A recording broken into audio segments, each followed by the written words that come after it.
What is going on, y'all? I want to thank each and every single one of y'all for tuning in. This one's about to be great, man. This one's about to be special. I know I say that about every single video I do, but look, man, here's what I'm doing, right? This is a dish right here that's versatile. You can make it any day of the week.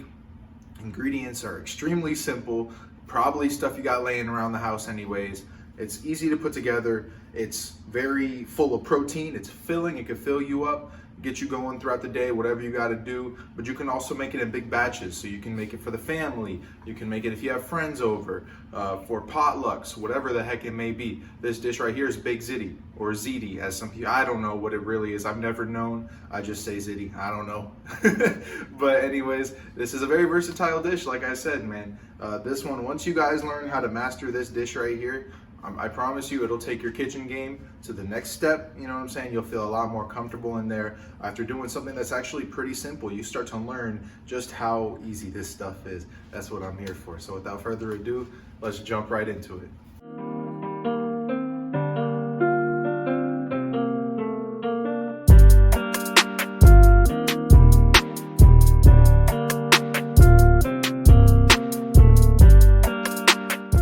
All right, now as always, the overview. So you can use any kind of ground protein you want. I just went with some lean ground beef. And then as for the pasta, I went with the plant-based chickpea protein pasta. You can use any kind you want though. Ricotta cheese, any kind of white Italian cheese, mozzarella, any kind of Parmesan, whatever it may be, just for topping.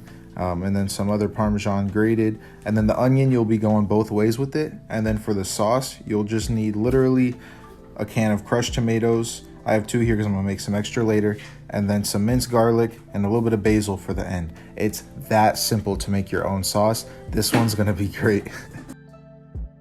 All right, so first things first with the onion, you're gonna use half of it for the sauce, half of it with the beef. So first thing you gotta do is peel it.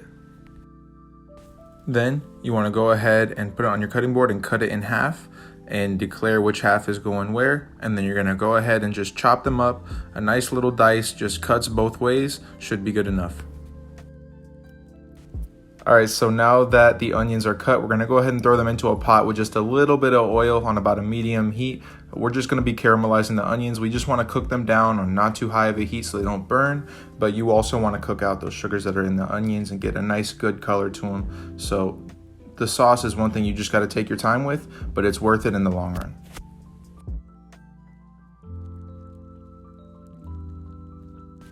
Keep going with the sauteing, but that nice golden brown color is what you're looking for in the onion. That's why you want to keep it at just about a medium heat.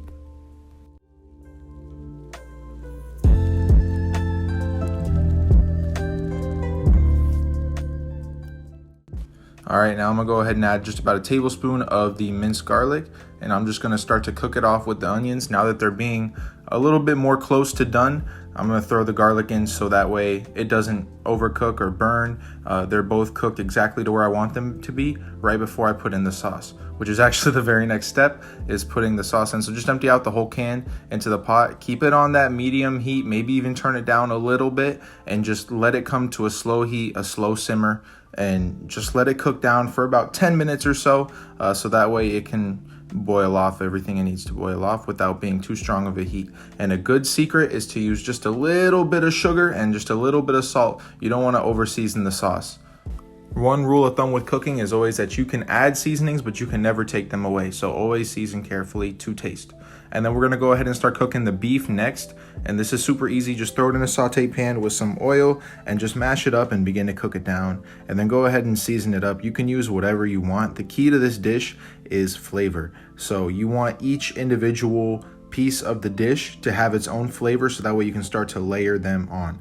So I'm putting just a little bit of garlic salt. I put a little bit of red pepper flakes as well. You can genuinely add whatever the heck you want to add, but always just remember to keep it simple and add layers of flavor to the dish. Some rosemary is a good hit too, but you always want to add that a little bit later in the cooking process so that way it doesn't burn off.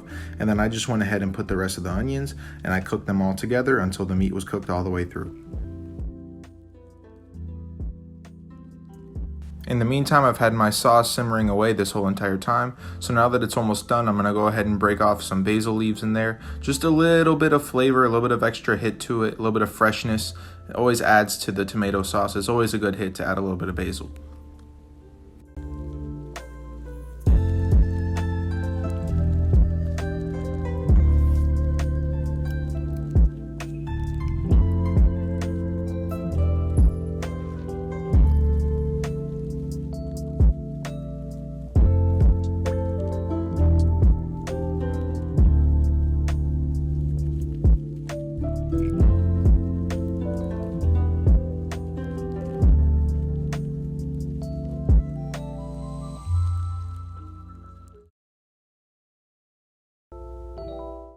All right, so now that the meat is done cooking, I'm just gonna go ahead and turn off that burner, and then I'm gonna set the meat to the side, and I'm gonna bring the pot with the sauce over just so that it's easier to work with. And I am going to go ahead and pour everything in the meat pan into the saucepan, and we're gonna mix everything together until we get a nice smooth consistency.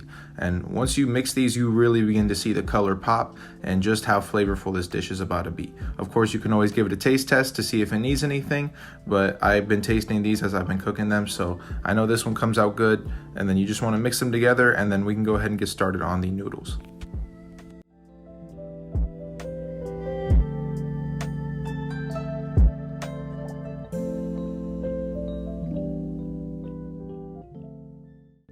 Now with the noodles, you just want to boil some water, some salted water, of course.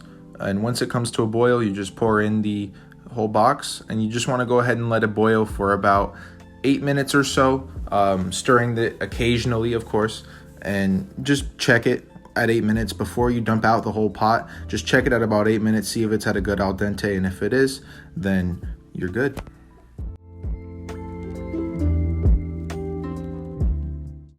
All right, I drained the noodles, I cleaned out the pot, so now we're gonna go ahead and put our meat sauce back in the pot, and we're going to go ahead and put the noodles in, and we're just gonna mix everything together until we get a nice smooth consistency and a nice base for everything.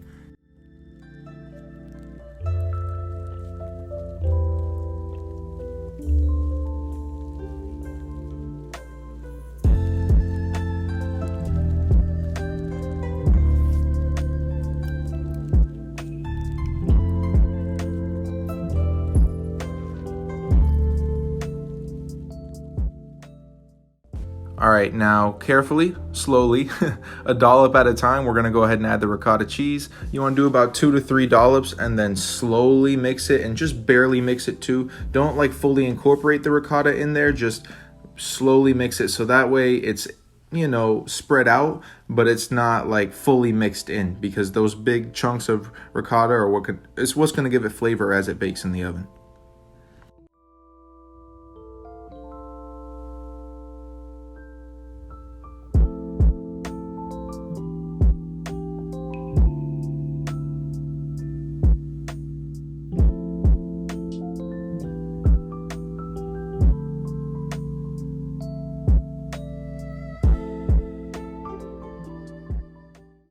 All right, now the ricotta is nice and mixed in, and it is ready to go in a pan and go into the oven. So that's gonna be the next step of this. You just wanna get any kind of casserole pan that you wanna do. I'm taking this to go, so I did a little aluminum one. But what you're gonna wanna do is about half of the pot you want to put into the pan and just spread it out so that it's a nice, even, smooth layer.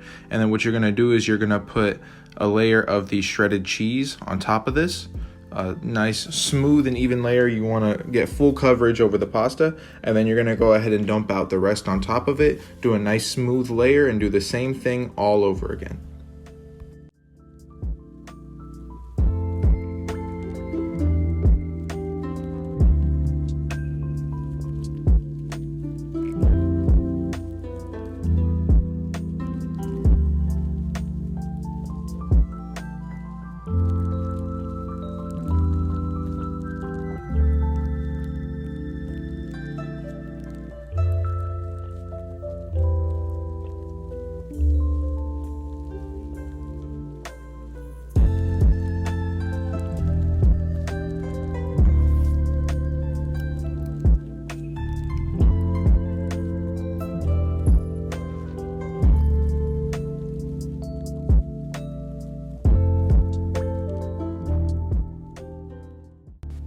All right, and here is the final result after coming out of the oven.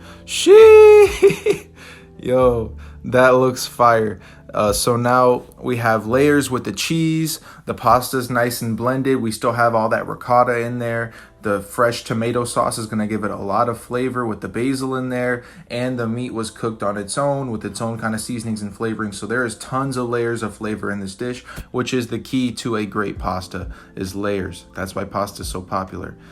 As you can see from this spoon right here, there's tons of flavor everywhere, so that's why we did the layers. That's why we spread everything out evenly. So that way, every single bite that you take of this dish is going to be exploding with flavor. That's why this is such a good and popular dish. It's so quick and easy and simple to make. It's not too heavy on the pockets. It's not too heavy on the stomach. It'll fill you up. It's full of protein. The pasta has chickpeas in it. It's a little bit more lean than your average, regular noodle, if you will. And this is ultimately just a good dish all around. So something super easy you can make for your family or whatever it may be.